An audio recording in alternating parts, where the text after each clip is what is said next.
ఓం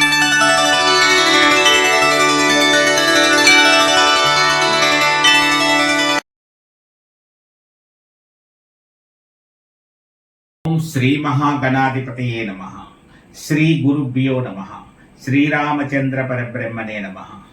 వసుదేవసుతం దేవం కంసచానూరమర్దనం దేవకీ పరమానందం కృష్ణం వందే జగద్గురుం. భగవద్గీతను అందరూ నేర్చుకోవాలి, అందరూ తెలుసుకోవాలి అనేటువంటి ఒక ప్రత్యేకమైనటువంటి లక్ష్యంతో పరస టీవీ ద్వారా మీ అందరికీ కూడా రోజుకొక్క శ్లోకం నేర్పాలి అనేటువంటి ఒక భావనతో ముందుకు రావడం జరిగింది. 10 నిమిషాల్లో ఒక్క శ్లోకం, దాని యొక్క అర్థం తప్పనిసరిగా అందరూ తెలుసుకుంటూ ముందుకు వెళదాం. భగవద్గీతను మనం నేర్చుకోవాలి అనే భావన ప్రతి ఒక్కరూ ముందు మనసులో పెంచుకోవాలి. భగవద్గీతను చెప్పేటువంటి వారు ఒక ప్రత్యేకమైన వేషధారణలో ఉంటారు, వారు చెప్పేది మనకు అర్థం కాదు అనేటువంటి ఒక భావన. అలాగే వినడానికి ఒక వయసు, ఒక 50-60 ఏళ్ల వయసు ఉండాలి అనేటువంటి ఒక భావన చాలా పొరపాటు. అవగాహన చేసుకున్న వారు ఎవరైనా ఒకరి నుంచి ఒకరికి భగవద్గీత సారం వెళ్ళవచ్చు. అందుకే స్త్రీలు, పురుషులు, పెద్దలు, యువకులు అనే తేడా లేకుండా అందరూ భగవద్గీతను వినాలనే సదాశయంతో నేను సాధారణ వేషధారణతోనే మీ ముందుకు రావడం జరిగింది. అలాగే వినేవాళ్ళు కూడా భగవద్గీతను వింటున్నాం. ఇది ఒక పూజ కాదు, వ్రతము కాదు, నోము కాదు, దీక్ష కాదు. భగవద్గీతను వినడం అనే కార్యక్రమం మనకి ఖాళీ ఉన్నప్పుడు ఒక శ్లోకం, అది కూడా 10 నిమిషాలు అనేటువంటి భావనలో ఉండి వినమని ముందుగా మనవి చేస్తున్నాం.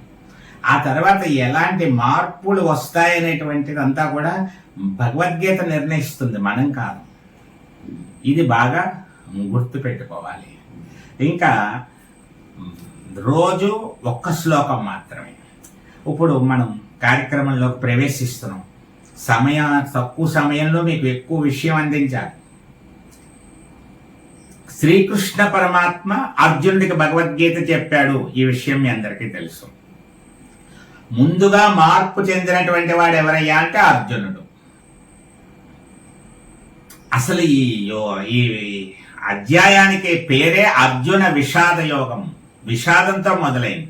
నేను అసలు యుద్ధం చేయను, నాకు ఈ విజయాలు అక్కర్లేదు, నేను చంపను ఎవరు నేను అని యుద్ధం చెయ్యవలసినటువంటి బాధ్యతను స్వీకరించినటువంటి వాడు ఆ బాధ్యత నుంచి పక్కకు తప్పుకుంటానంటున్నాడు. నీ బాధ్యతను నువ్వు సక్రమంగా నిర్వర్తించాలని తెలియచెప్పడానికి శ్రీకృష్ణుడు భగవద్గీతను చెప్పవలసి వచ్చింది. బాధ్యత నుంచి తప్పుకుంటున్నటువంటి వ్యక్తిని బాధ్యతను నిర్వర్తించే వ్యక్తిగా, ఒక శక్తిగా మార్చింది భగవద్గీత. ఇది బాగా గుర్తుపెట్టుకోవాలి. భగవద్గీత వింటే సన్యాసులైపోతారని కాదు, సన్మార్గంలోకి వస్తారని భావన మనం పెంచుకోవాలి. ఇప్పుడు ఇంకొక భగవద్గీతలో గొప్ప విషయం ఏమిటంటే, మొట్టమొదట దాని గురించి చెప్పాలి. మన సనాతన ధర్మంలో అనేక మంది విమర్శకులు కుల వివక్ష ఉంది, ఇది ఉంది అని రకరకాలుగా చెప్తూ ఉంటారు. అయితే భగవద్గీత అర్జునుడికి శ్రీకృష్ణుడు చెప్పడం వరకు బాగానే ఉంది. అది నేరుగా ఎక్కడో ఉండి చూసి దానిని ధృతరాష్ట్రుడికి చెప్పేటువంటి భాగ్యం ఎవరికి కలిగిందంటే సంజయుడికి కలిగింది. సంజయుడు ఎవరు అంటే సూతపుత్రుడు, అంటే దాసీ స్త్రీకి పుట్టినటువంటి వాడు అని అర్థం. తక్కువ స్థాయి కలిగినటువంటి వాడు అని అర్థం. భగవద్గీత దృష్టిలో తక్కువ స్థాయి, ఎక్కువ స్థాయి అనేటువంటిది వాళ్ళ గుణాన్ని బట్టి తప్ప కుల విభజన బట్టి కాదు అనేటువంటిది ముందు గుర్తుపెట్టుకోవాలి. మొట్టమొదట శ్రీకృష్ణుడు చెప్పిన భగవద్గీతను అలా చూస్తూ మరొకరికి చెప్పేటువంటి భాగ్యం ఎవరికి కలిగింది అంటే సంజయుడికి కలిగింది. అంటే భగవద్గీతలోకి కుల వివక్ష లేదు అనేటువంటి విషయం ఫస్ట్లోనే అర్థమవుతుంది. ఇంకా అసలు పాయింట్లోకి వచ్చేస్తుంటే మనం అర్జునుని యొక్క విషాదాన్ని పోగొడుతోంది. మనలో ఉన్నటువంటి విషాదాన్ని, సందేహాల్ని కూడా భగవద్గీత తీరుస్తుంది. మనం ఎంత గొప్పగా ఉండాలో, ఎంత ఉన్నతంగా ఉండాలో, ఎంత ఉత్తమంగా ఉండాలో భగవద్గీత చెబుతుంది. మొట్టమొదటి శ్లోకంలో ధృతరాష్ట్రుడు అడుగుతున్నాడు. ఏమని అడుగుతున్నాడు? ధర్మక్షేత్రే కురుక్షేత్రే సమవేతాయుయుత్సవః మామకాః పాండవాశ్చైవ కిమకుర్వత సంజయ. ఇదే మొదటి శ్లోకం. ఈ శ్లోకమే మనం చెప్పుకుంటాం, రోజుకు ఒక్క శ్లోకమే. ధర్మక్షేత్రే కురుక్షేత్రే. ధర్మక్షేత్రే అంటే ధర్మమునకు నిలయమైనటువంటి ఈ క్షేత్రములో అని అర్థం, ఈ ప్రదేశములో అని అర్థం. అంటే మొట్టమొదటే ధర్మం అనేటువంటి పదముతో ప్రారంభమైంది భగవద్గీత. అంటే భగవద్గీత ఒక శుభ సూచకంగా ధర్మాన్ని బోధిస్తుంది, ధర్మానికి నిలబడుతుంది. ధర్మ పరిరక్షణే భగవద్గీత ఆశయము, పరమార్థము అని మనం అర్థం చేసుకోవాలి. అందువల్ల ధర్మ శబ్దంతో వ్యాస భగవానుడు మొదలుపెట్టాడు. ధర్మక్షేత్రే, ధర్మమునకు పేరు పొందినటువంటి నిలయమైనటువంటి ఆ ధర్మక్షేత్రం ఏదే, ఆ ప్రదేశం పేరేమిటి? కురుక్షేత్రే. ధర్మమునకు నిలయమైనటువంటి, ధర్మమునకు ప్రసిద్ధిగాంచినటువంటి కురుక్షేత్రములో, ధర్మక్షేత్రే కురుక్షేత్రే సమవేత యుయుత్సవః. సమవేత సమానముగా విభజింపబడి ఉత్సాహముతో ఉన్నటువంటి, రెండు విభాగాలుగా విభజింపబడిపోయారు. మరి యుద్ధం అంటే రెండు పార్టీలు ఉంటాయి కదండి, మరి రెండు పక్షాలు ఉంటారు. అందువల్ల ఏమైంది? ఇప్పుడు కౌరవులు ఒక పక్షము, పాండవులు ఒక పక్షము.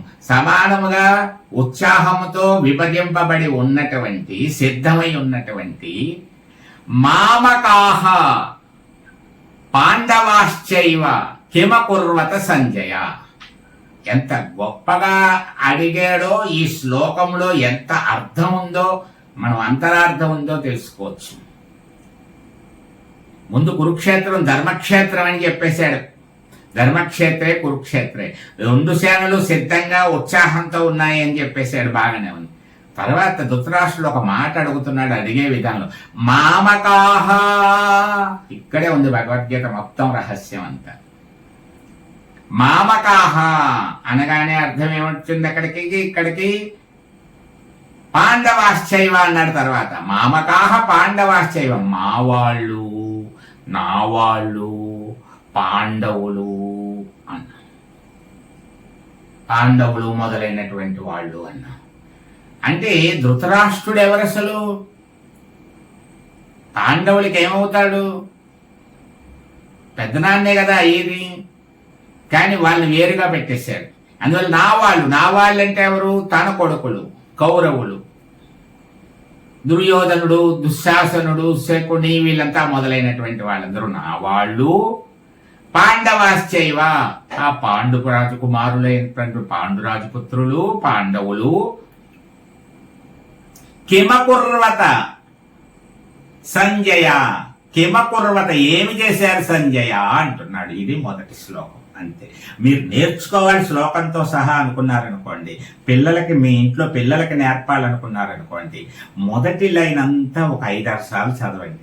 ధర్మక్షేత్రే కురుక్షేత్రే, ఆ 2 పదాలు ఒక్కొక్కసారి అనిపించండి చిన్నపిల్లలకి. బాగా 3 ఏళ్ళ పిల్లలు, 1 సంవత్సరం పిల్లలకు కూడా నేర్పచ్చు. ధర్మక్షేత్రే ఒకటే పదం నేర్పండి.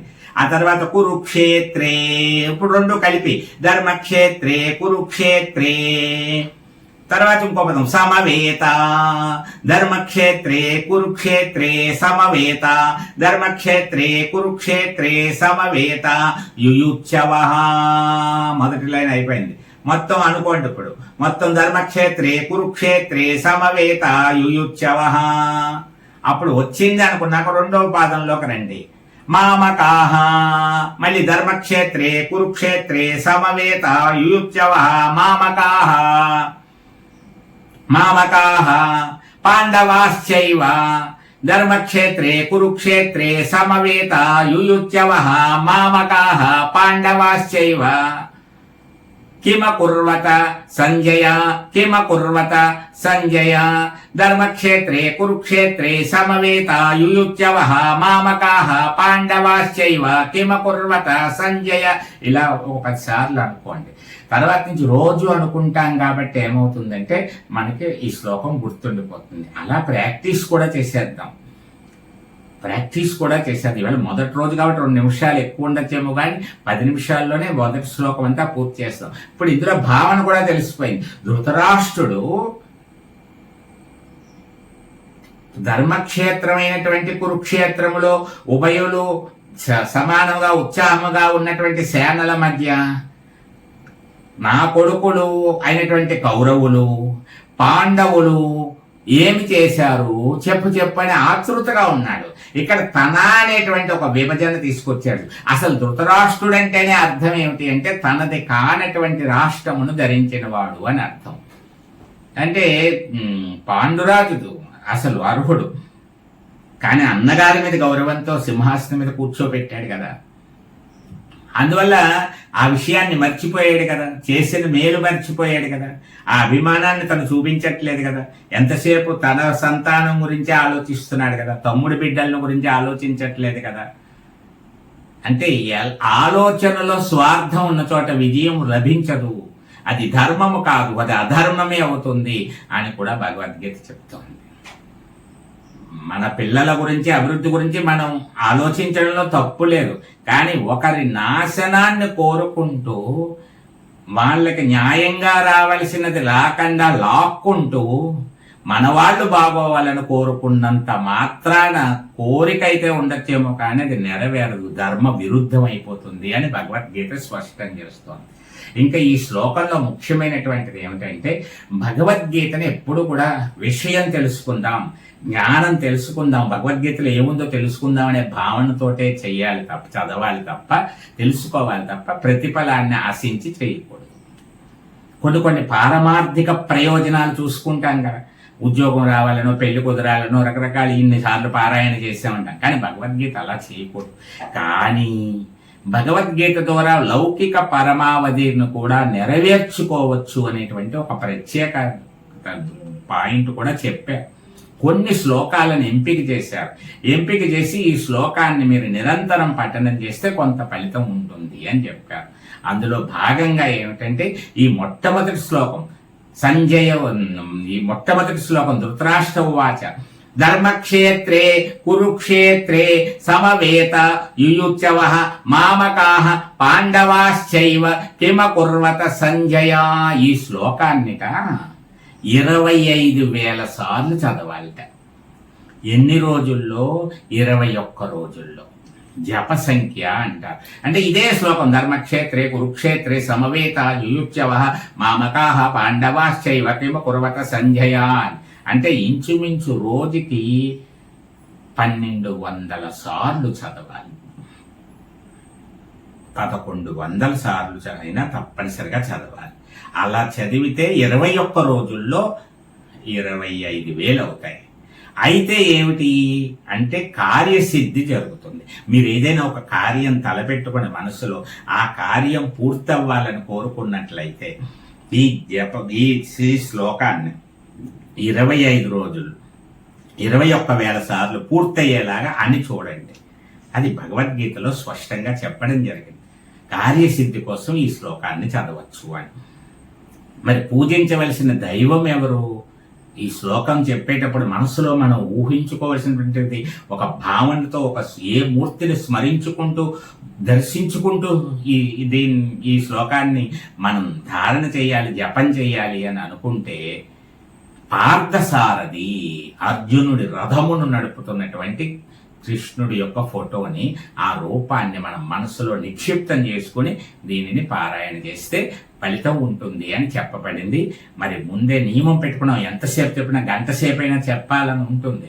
కానీ ఒక సమయం, తక్కువ సమయం అయితేనే చూడగలిగేటువంటి స్థితిలో ఎక్కువ మంది ఉన్నారు కాబట్టి, సమయం ఎక్కువైతే చూసే ఓపికలో లేరు కాబట్టి, అందువల్ల ఒక తక్కువ సమయంలోనే మొదటి రోజు కాబట్టి ఒక 2-3 నిమిషాలు ఎక్కువైనా ఇంకెంతటితో ఆపుతున్నాను. మొదటి శ్లోకాన్ని బాగా పారాయణ చేయండి, అర్థం చేసుకోండి. రేపు 2వ శ్లోకంలోకి నేరుగా ఇంక ఉపోద్ఘాతం లేకుండా ప్రవేశించేస్తాను. దానికి సంబంధించిన వివరం ఇచ్చేస్తాను. 10 నిమిషాల్లో పూర్తి చేస్తాను. అందరం భగవద్గీత నేర్చుకుందాం అనేటువంటి నినాదాన్ని మీరు కూడా అందరికీ వినిపించండి. మీకు తెలిసిన వారికి, తెలియని వారికి అందరికీ కూడా ఈ విషయం చెప్పండి. వారు కూడా వినేటట్టు చేయండి. అందరం కలిసి భగవద్గీత నేర్చుకునే కార్యక్రమంలో సఫలీకృతం అవుదాం. సర్వే జనా సుఖినో భవంతు. శ్రీకృష్ణ